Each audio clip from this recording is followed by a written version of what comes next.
Government employees abusing their power and using taxpayer resources for their own pleasure. That's what a whistleblower claims is going on in Pennington County, Minnesota. Valley News Team's Ryan Laughlin investigates if there's abuse of power in the highway department.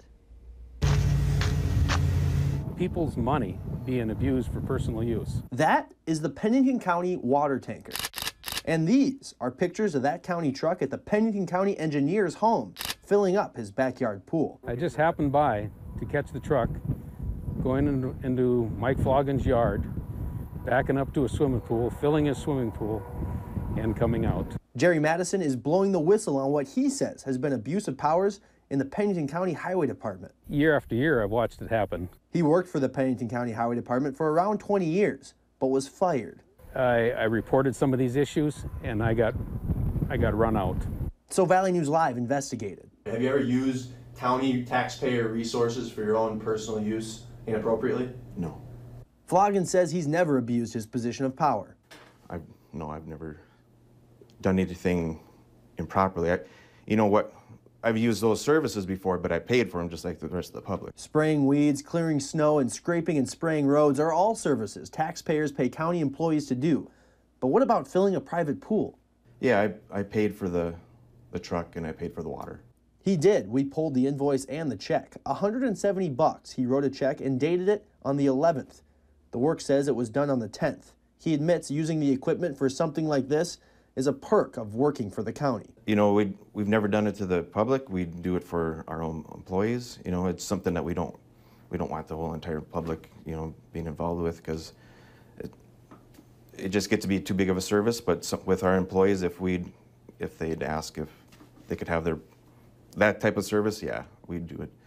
And what about this guy, the guy behind the wheel, Joseph Gary? He did that after hours. I do that so I don't have to mess with his work day. So we pulled Gary's time card. The time card backs up what Floggin told us. No overtime paid out to Gary the week he filled up his pool. Is he permitted to drive company trucks when he's not working?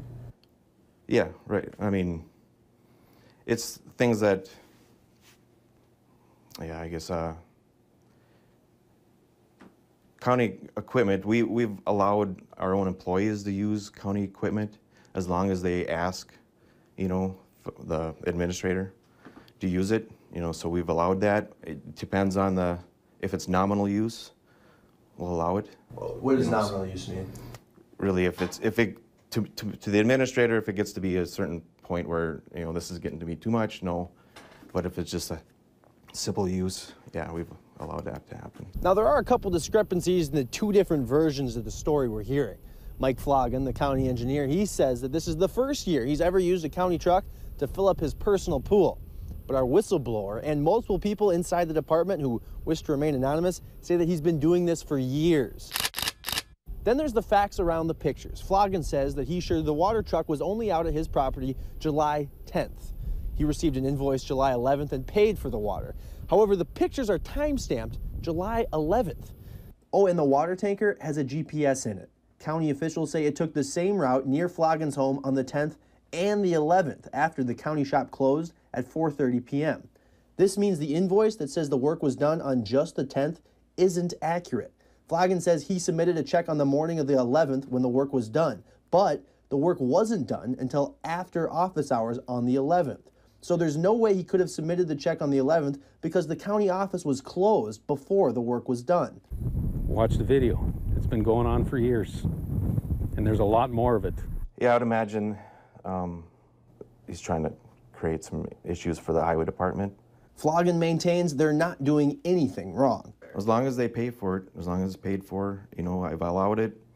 Right, we don't want any services being unpaid for, you know, public services, so. He should be held accountable. The guy making $100,000 a year using taxpayer equipment for his own personal use, and I've seen a lot of it in the 20 years. From Pennington County, Ryan Laughlin, Valley News Live. We asked the Pennington County Highway Department if there are any rules or guidelines about using county equipment off the clock. They said they couldn't find any rules governing when and when not to use county equipment. Floggin also says he believes the liability lies with the driver if something were to happen while a county employee was using county equipment off the clock. This story came to us via our whistleblower hotline. If you need help with a serious issue in your community, call 237-6576 and leave your tip. We'll do our best to get to the bottom of it.